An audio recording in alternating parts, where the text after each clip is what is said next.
Ice Cube, the voice behind Straight Outta Compton and Friday, is more than an icon.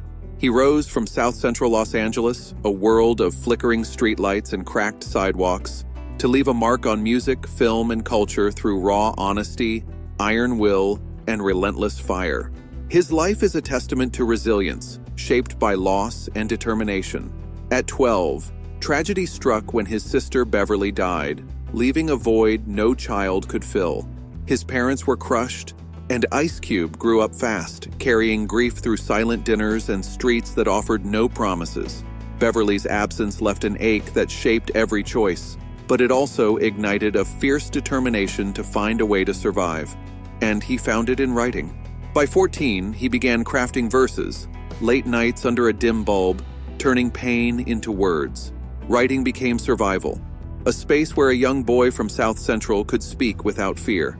This was the birth of a voice the world would one day recognize as Ice Cube. His journey pulled him between worlds, polished schools in Woodland Hills, and the unforgiving streets of South Central. Stability led him to study architectural drafting, but no blueprint could heal the fractures inside.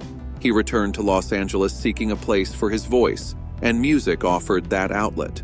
Performing at backyard parties with his cousin Sir Jinx, Dr. Dre noticed the power in his words. At 16, Ice Cube sold Boyz in the Hood to Eazy-E, and for the first time, the world listened. From that spark, his rise began, built on truth, resilience, and a voice that could not be denied. When Ice Cube joined N.W.A., he wasn't just another rapper. He was the sharpest pen in the room, the voice of neighborhoods America often ignored. Straight Outta Compton exploded in 1988, forcing a nation to confront what it had long silenced.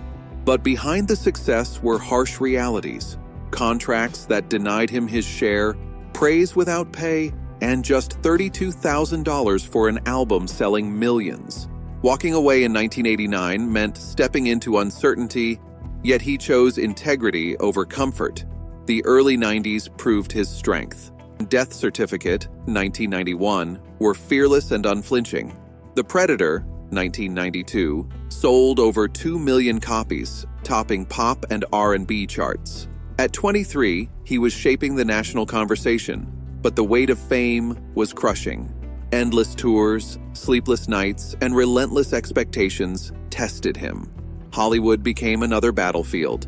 John Singleton saw raw talent in Boyz n the Hood, 1991, but the industry dismissed him as just a rapper.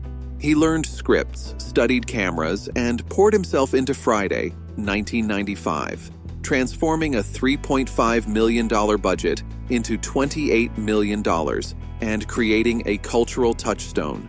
Through Cube Vision, he produced hits like Barbershop and 21 Jump Street, building a legacy while carrying the weight of enormous stakes.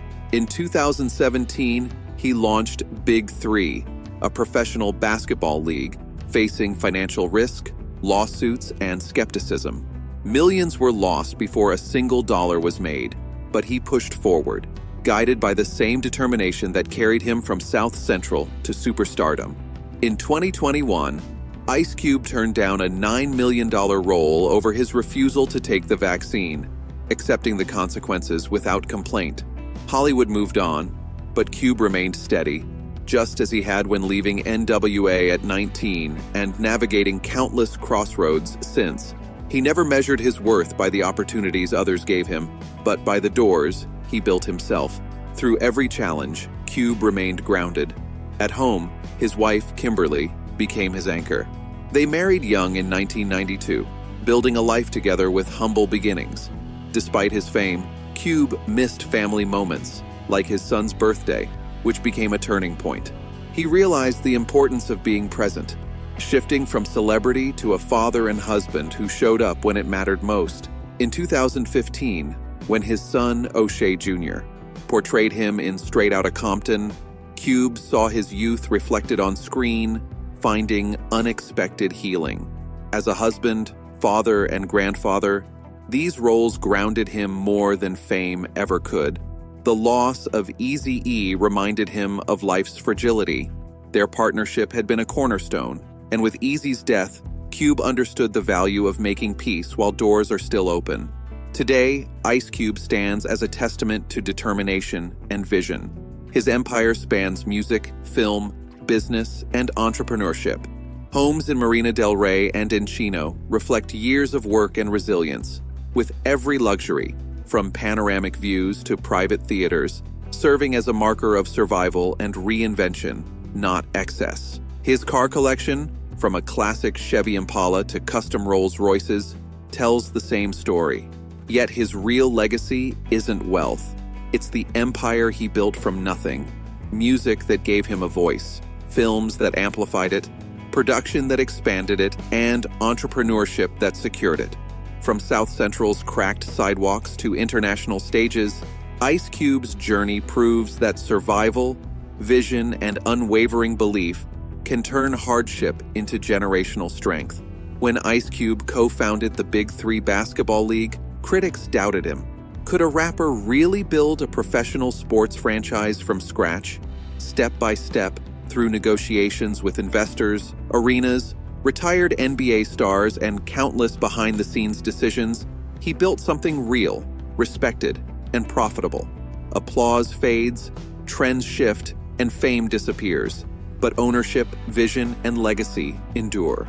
His life today, from oceanside estates to a garage filled with iconic cars, is proof that dreams built from nothing can last a lifetime.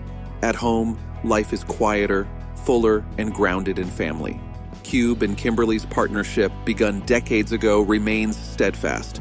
Their 5 children, O'Shea Jr., Daryl, Karima, Deja, and Sharif, carry their own paths, while their home overflows with warmth, laughter, and routine. O'Shea Jr., a successful actor, brings his child along, turning Cube into a grandfather. Even amidst work, tours, and Big Three responsibilities, he leaves the public world at the door, finding joy in ordinary moments, late dinners, backyard barbecues, or walking the property at sunset with Kimberly. Philanthropy runs quietly through his life. He supports programs that expand opportunities for young creators and underserved communities, not as charity, but by providing mentorship, access, and possibility. His belief is simple: build doors for others, because not everyone is born where doors exist. Decades of success haven't softened him, they've refined him. There's calmness in his eyes, clarity in his voice, and an unshakable presence on stage or in life. Ice Cube continues to rise, building projects, touring, and showing up with the same quiet fire that carried him from South Central to superstardom.